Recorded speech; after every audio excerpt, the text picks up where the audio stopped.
Live. Okay. What's happening, everybody? Happy Wheel Wednesday. Welcome back to our little live session that we do every Wednesday, 2 p.m. Eastern. Thanks for joining us. If you have any questions, this is a good time to start throwing them in. Don't forget, we have a podcast that's going up just in about an hour's time over on our YouTube channel, KONIG WHEELS USA. So for those of you on Instagram, make sure you hop over to the people over on YouTube and not only get subscribed, because there's some cool things coming. There's some really dope things coming in the next few weeks. I would recommend that if you guys are into it and you're looking for some cool things that may happen to you, I mean, that you can figure out what goes on this time of the year, but make sure you get subscribed, not only to our YouTube channel, there's going to be a lot of exclusive stuff popping up there, but there'll also be exclusive stuff that's going to be coming in the form of an email newsletter. So if you're not subscribed to our newsletter, this is a great time to go over to konigwheels.com/subscribe and get subscribed to our newsletter. So that's number one. Number two, podcast today is... It's a good one. Remember, it's $9,500 Alibaba shells. Yeah, so we're talking about the thing that kind of hit the internet not too long ago where all of a sudden the A86s were brand new sheet metal. You could buy the whole body right from Alibaba, and we're kind of having a debate about what that means for a kind of tuning car culture, but what also it means for maybe some builds, maybe even some of the JDM cars that we've imported in the past X amount of years after the pandemic really pushed that even higher than it had ever been before. And we had the 25-year rule come on, lock some cool cars. What does that mean for some of the cars you got that maybe came with a lot more rust than maybe encountered? Does it resurface a build? Does it save a car? Is it the same thing? Is it really an OE build if you use sheet metal that wasn't produced by the OE manufacturer? So there's a bunch of things we talk about there. Make sure you come in, hang out with us, and kind of throw your comments in. Let us know. Is it the same car? Is it not?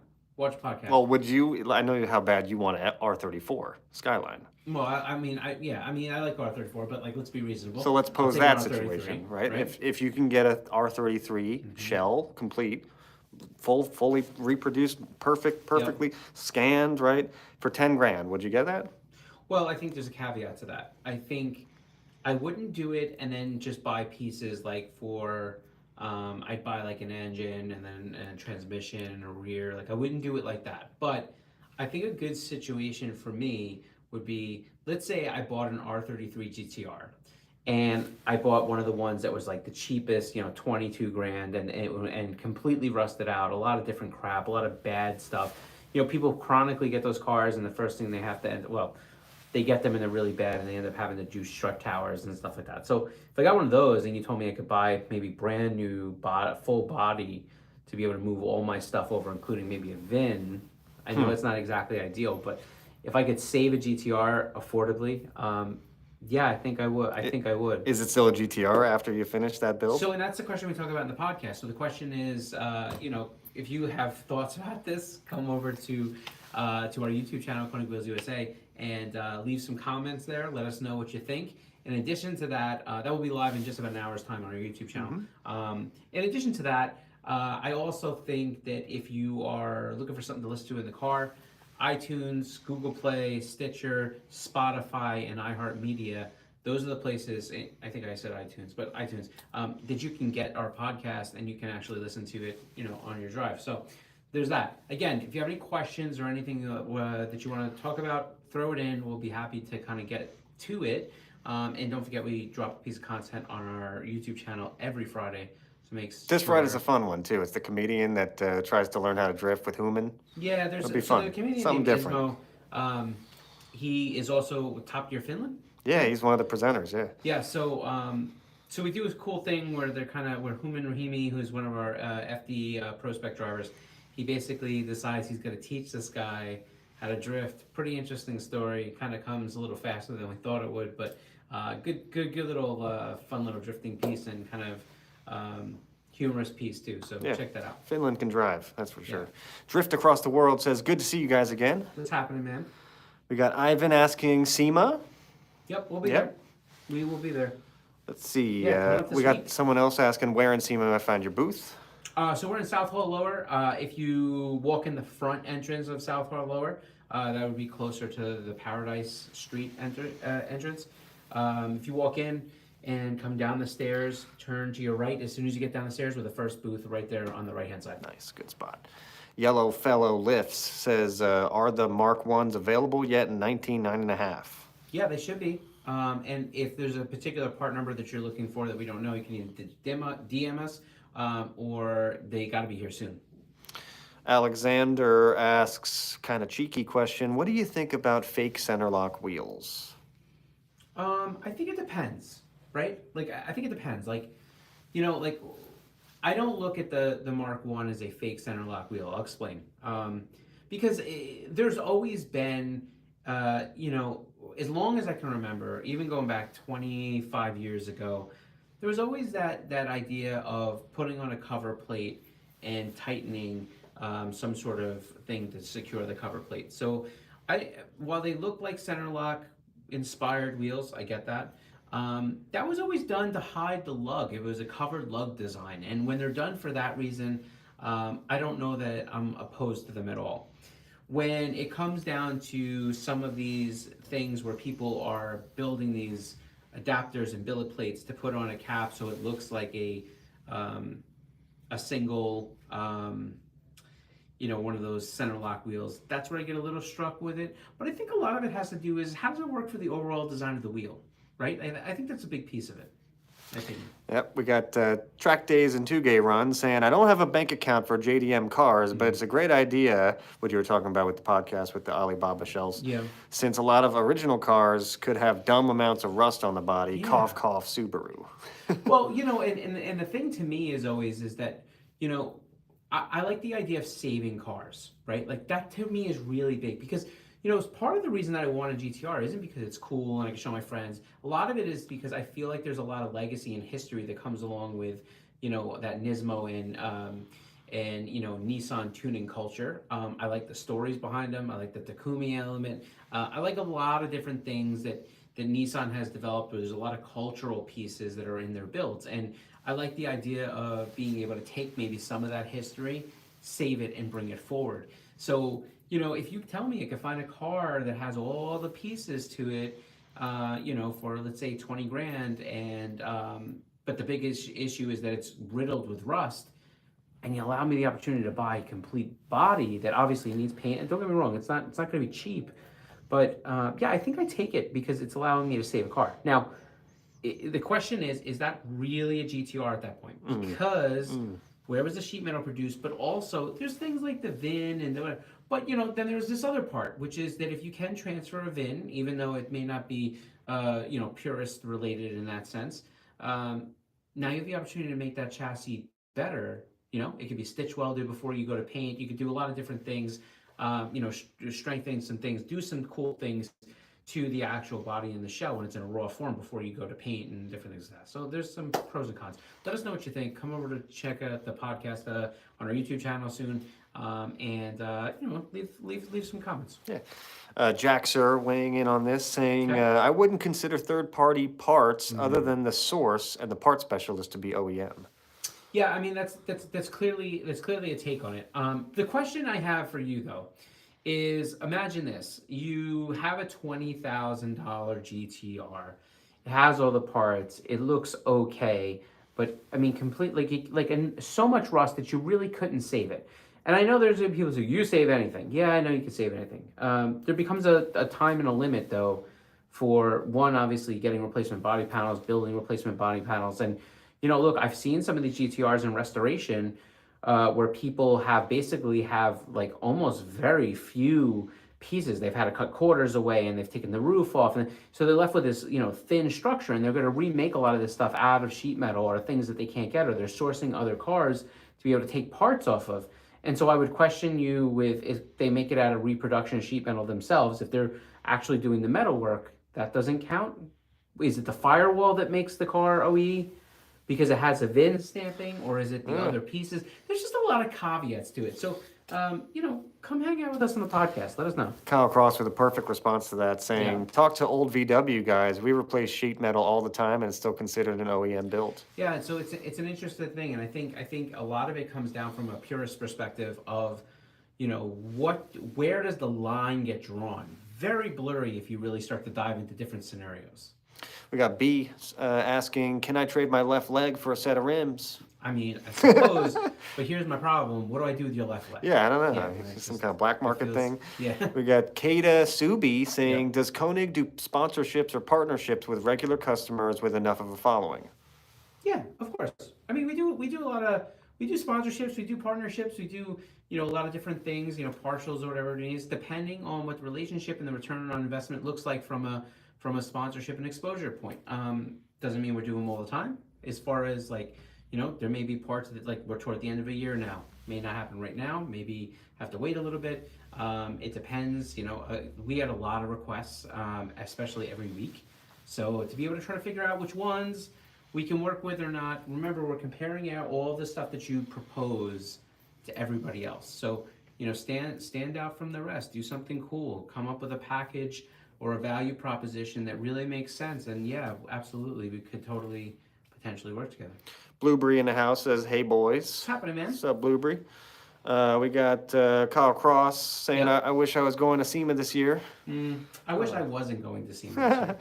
It's it's hard because it's like as much as I like SEMA and I like seeing all these the industry people and my friends and stuff like that. It's just a really long, hard week, right? Yeah, but me and you are going to go gamble on the blackjack table a That's little bit, not right? gonna Ah, there's something that doesn't happen. Live Life 401, Koenig, keep gunning. Yeah. Appreciate you. Yeah, keep gunning. Shout Let's out to all the go. gunners out there. Shout out to Aki. Yeah. Yeah. Let's see, DC4 Tavo saying, I want my car to look meaty. Should I place a spacer? Look, here's my take on it, and I'm not saying this is an end all be all. It's my opinion. To me, putting a spacer on a car or pushing the wheels out doesn't make a car look meaty.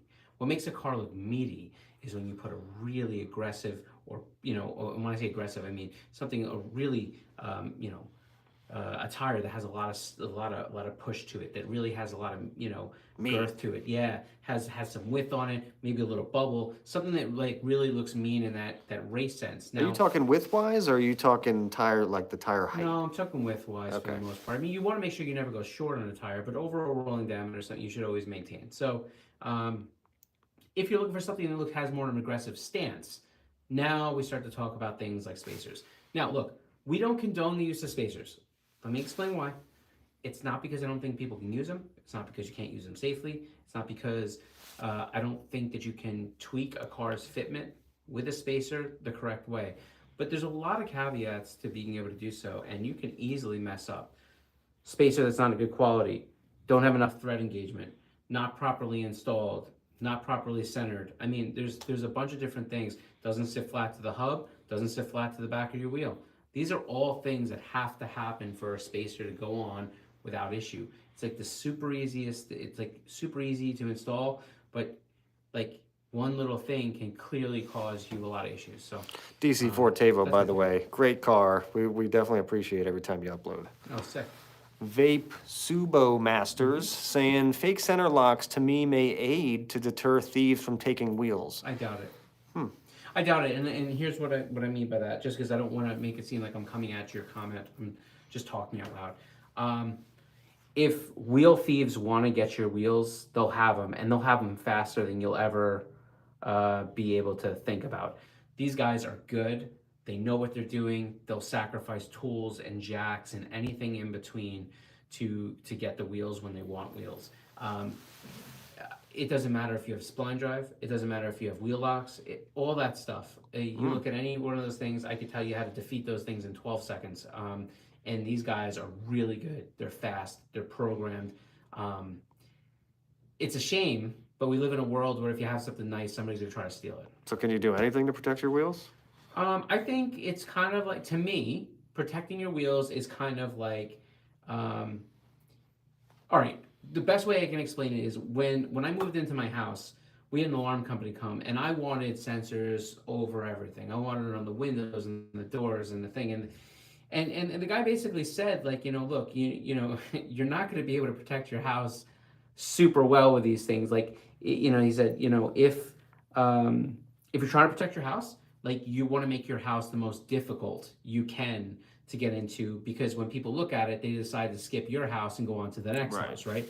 And he said, if you get to a point, and I said to him, what do you do if they break in at night? And his answer to me was, you own a shotgun. Right. Yeah. Because he's like, look, if they're coming in at night, they're coming in with intent because they know people are in there. He goes, and that's a whole other situation. So yeah, so we got a little too far into that one, but Tough living in New York with that. I don't know. yeah. One slow GTI says, I love my Ren forms. Appreciate you. We like the Ren form too. Send pics if you haven't already. Though. We love seeing them. Ren forms on any GTI looks great, I think. Yeah, they look good. Track days and 2K runs. I also think that these kinds of kits would be perfect candidate for complete tube chassis car.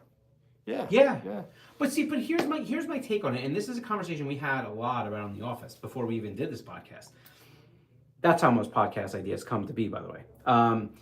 So yes, tube chassis cars, but would you spend that kind of money for brand new sheet metal to have an AE86, or at this point would you like just get a different car? For my rebuttal to that, when somebody said, "Well, it'd make a cool race car," I'm like, yeah, but like for like $2,500, you can go find like a first gen FRS that has a blown engine, and it's true. Like, it's a complete car, Like, it's funny. You actually brought this up specifically in the podcast episode. They replied and said, "Case in point, the dude from Stance Works bought a F40 body parts." Right, and so what's interesting is, first off, I think that's one of my. So every once in a while, as we go through YouTube things, there's some projects that I just have to bookmark and stay with because I gotta see every episode, right? I've seen plenty of those types of builds. This is now one of my new favorite starred builds, right? And I think StanceWorks is super cool. I love what they do. I really love this project. But this project's going to bring up a lot of controversy and a lot of debate, because the question really comes is, he doesn't have a monocoque, right? He doesn't have the actual structure. And yes, it could be made. And yes, it will have better technology than maybe came on that car, 40 years ago or 30 something years ago. The question is, though, is it really an F40? Yes, he has the OE body panels. It will look like an F40. It will be sized like an F40. I think it will outperform what an F40 would. But it still begs the question, what parts of the car do you need that make it an original car? Like, I purposely think you at least have to have a VIN to swap over, right? Like, he's not going to have that. He knows that, and he's cool with that. But I think the build's going to be crazy, and I think it will be the most nice homage to what that car deserves to be. And if you're ever going to take those body panels and make them into something cool, this is it. How long do you think a project like that would take? He said himself it's going to take years. Okay. I believe that. I believe it's going to be every bit of 2 or 3 years. But who knows? That can go in a whole bunch of different directions. All right, anyone with more questions, pop them in the comments below so Scott can get back to work here. Yep. We'll do power mode. Blueberry says, big tires is the easiest way to make your car look mean. I think so, Yeah, and I kind of share in that a lot, Jimmy Jean says, hi, spacers suck. I don't think they suck. I think there's a time and a place for them, and I also think that there's, better spacers and not great spacers. So I think you got to be able to navigate through that landmine. But if you do that, I think they can be a tool. Kata Subi says, awesome, thanks guys. I really appreciate the info in regards to the sponsorship stuff. Oh, sweet, no problem. Yeah, and if you have a sponsorship deck, send it over to sponsorship@KONIGWHEELS.com. And we've done a lot of sponsorship content over on our YouTube channel. So go over to our YouTube channel, KONIG WHEELS USA, and then just search sponsorship. You'll see a bunch of stuff. We even told you we did a 5-part series on how to build a sponsorship proposal, and that's not just for us. Frog the Miata, anything in a 4 and 100 for a Miata? Yeah. A ton of stuff. Tons. So much. Make sure you check out the good people at Goodwin Racing. They have a lot of stuff in stock right now, but also they're like the Miata experts. They know all those cars backwards and forwards in every situation, which coilover kits, which this. So get with them, and they'll be able to help you out. Blueberry says, cool thing about a tube chassis is that you can make it into whatever car you want. Absolutely. It's true. Absolutely. But I would argue this, the F40 originally was a bunch of aluminum square tubing and I think carbon composite and, in fiberglass, obviously. But with that said, there was square tubing and we obviously, have a lot of chromoly and different tube that we use today. But it was still kind of that race element where they were building a tube chassis car. It just was a square rectangular tube. D Mazda Speed says, where can I find the podcast? So the podcast, again, you can find it on iTunes, Spotify, iHeartMedia, Stitcher, Google Yeah, anywhere podcasters. you can find podcasts. Well, not anywhere, right? but a lot of places. Yeah. And it's Koenig Behind the Wheel podcast. You can check it out. We even have a link on our website. I think it's in the top right-hand corner. It's a purple thing. Yeah, every Wednesday. Yeah, join us. We'll be on in half an hour. And we have it on our YouTube channel if you want to watch us, which is like, your discretion. We got faces for radio, you know what I mean? Yeah, it's not bad. It's not so bad. Let's see. We got, how many new wheels are you guys bringing to SEMA? In total, there'll be 5. Oh, wow. Okay, nice. Doesn't mean that they're on all Koenig brand, but there'll be 5. Let's see. Sherpa asks, any chance you guys can reveal your SEMA booth car? / how do I become a SEMA booth car? Interesting. SEMA booth cars are one of those things you kind of got to find the right company and the right initiative who's looking to have kind of the right agenda to be able to pick up your car. That usually changes. That's, there's companies that are going to have different agendas all the way around, decide what kind of car they want. But then, just being able to be, kind of upfront with companies, what you can do and stuff like that. What you have, what your build is, that you'd like to be in a booth car. I think the more you mitigate the risk for them, for example, saying, hey, I'll take care of the transport, I'll take care of this, I'll take care of that. I think that makes you a little bit more valuable. Our booth car is, I think it's cool. Oh, it's cool. What do you did you see the interior of it, the cockpit Yeah, shot? yeah. Oh, it's, let me put it this way. It's a race car, but I think it's a really cool race car. You'll like it. Nice. Blueberry with a comment of the stream saying, I could totally picture Scott holding a shotgun. I could too. I don't know that that should be a mental picture for anybody, but let's see. We'll do 2 more. Let's see. Joel says, how do you feel about classic American muscle with Koenig wheels and not the typical American racing wheels? I like it if it fits. And what I mean by that is I don't like front wheel drive looking wheels on rear wheel drive cars. I also don't like something that clearly doesn't look like it fits in the wheel well. So what I mean by if you had a 15-inch wheel on the car originally with a big, beefy tire, and then you immediately go to an 18.5 with a front wheel drive offset, I think it looks terrible. There are plenty of people that have made this work well, using B profiles, finding the right tire size, making sure that it still had some meat to it, getting the wheel positioned correctly. I think there's a lot of ways to do it well, but it has to be done well. Yeah. Alex asks, any chance you guys saw the updates on the Xiaomi brakes? I think I know what you're talking about, actually. Did you see that video of there's a Xiaomi car, the Chinese one, the one that the Ford CEO loves. It was on track, and the guy goes to hit the brakes. It's normal braking area, and then there's no brake response, so he has to swerve and ditch into a wall full speed. Wow, no, I didn't see that, but that's crazy. Xiaomi is actually a really good looking car. I mean, of course, you could see every single inspiration that it ever took to be able to be a car, right? Like it's like almost like a cross between a smaller Porsche and almost Tesla looking. Yeah, like Tesla and Porsche almost had like a it's weird interesting baby. looking. Yeah. Yeah, no, in that video they actually showed they run Brembo brakes, but the pads are tiny apparently. I think that's what he's talking about. Yeah, I'm not sure. Well, I'll have to take a look at that now.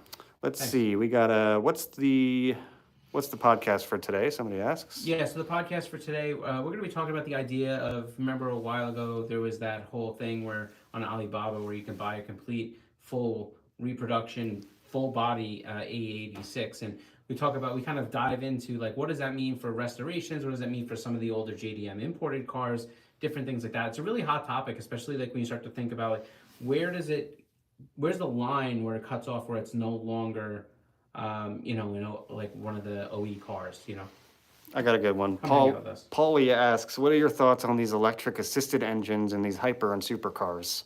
So did you see the new Ferrari that they just came out with? And it's you talk about the ones with hybrid packs. Yeah, and stuff?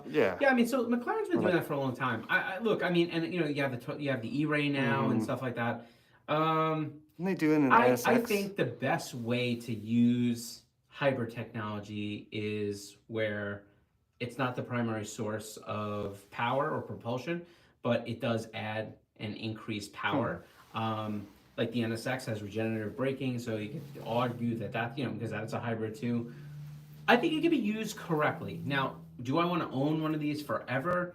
I don't know, because I think that fixing them gets really complicated and complex, and that can be an issue for me. I like being able to work on cars and actually be able to repair them. Um, but yeah, I don't know. There's a hard line there. I'll give you that. JT Drives asks, so I just got a Civic and I've never bought aftermarket wheels before. Where do I start? Yeah, so we have a couple videos like this on our YouTube channel where we actually say like, how do you choose the first size? But let me give you a quick rundown. If you've never done aftermarket wheels before, what I would highly suggest is that you start thinking about what diameter you want. Now, to be able to figure that out, you're probably going to want to hit the internet. The good news is you have one of the most popular cars that has ever lived in modern tuning culture. So there's going to be a lot of images. Go find the look that you want for your car. Figure out what diameter that is. Now, the reason we start with diameter is because that's going to be the most immediate and impactful look that you're going to have. It's also going to allow you to figure out what tire size you're willing to run. As soon as you have the diameter, now you can go into what do you want the width and offset to look like. Now, width is going to be something that if you're just looking to bolt a set of wheels on, especially for you, like if you do something in like the 7.5-inch range, 7-inch range, that's a good look depending on what year Honda Civic you have, especially if it's an earlier like 4 and 100 car. And then once you kind of get that figured out, now you can really use the internet to kind of figure out what works best for you, where you want the wheel to sit. And then you're going to have, once you have that data, right? Here's my width and my offset range. Now you can get on there and start looking for the wheel style that makes you the happiest. What I will say is this, if you have any other issues or problems, feel free to DM us. We'll be happy to help you try to find out what will work on your car. Nice. One of the girls, thanks for the follow. Hey. She says, got my first set of wheels ever recently. Love my race bronze hypergrams. Thank you so much. Thank you so much. That's awesome. Yeah, that's so, listen, that's crazy. I love being kind of on somebody's car, especially like when it's the first experience with aftermarket wheels. And I hope that you had a good experience. And if you ever need anything, feel free to holler at us. We're here. Not only do we the lives every Tuesday, Wednesday. This is Wednesday. Yep. Not only do we the lives every Wednesday at 2 p.m. Eastern, but you know, we're always pretty accessible on social media and email and stuff like that. Thank you so much. It means a lot. Make sure when you get set, you send us some pictures. We got one more. We got Alibaba body panels before we got GTA 6. That's so true. Grand Theft Auto 6, which is like the most anticipated. Gotcha. We're never gonna get that game. All right, one more. Subi Stars official 93 RX-7 small wide body kit. What wheels would you recommend? So when you say small wide body kit, we need to know what the millimeters over is. That changes what could fit. In that car, I would say definitely doing an 18. I think you've already put the thing into body kits, and you're going to struggle depending on how that kit is cut to kind of get the wheel to look right. Sometimes that happens with body kits where they don't really think about the wheel fitment. And what ends up happening is by the time you get the wheel out to the point where it's going to start to rub, it still looks like it's tucked in too much. So that's the hard part that you have to do. You have to massage those two pieces. Get with us. Let us know what kind of overages you're talking about, both front and rear on the quarter and the fender. And we should be able to help you kind of navigate into what width range you should be in. Cool. And then one of the girls says, thanks guys, I appreciate it. I put them on my TSX wagon. I'll share photos. Awesome. Wagon. First of all, TSX wagon. That's dope. I'm in on the TSX wagon. That's awesome. That's dope. We're good. Anyhow, thanks for hanging out with us. We are here every Wednesday where we do this whole thing 2 p.m. Eastern, go live, answer your questions, talk about some car things. Don't forget our podcast is coming up just about in half an hour's time over on our YouTube channel, KONIG WHEELS USA. Don't forget to get subscribed there as well, because there's some cool things coming up in the next few weeks, and I want you guys to be part of it, and I'm kind of giving you guys the inside heads up. Also, don't be afraid to get subscribed to our newsletter, because there's going to be some exclusive things that will drop just in the email newsletter, so look out for that. KONIGWheels.com/subscribe is the place where you want to do that. Thanks for hanging out with us, and we will catch you next week.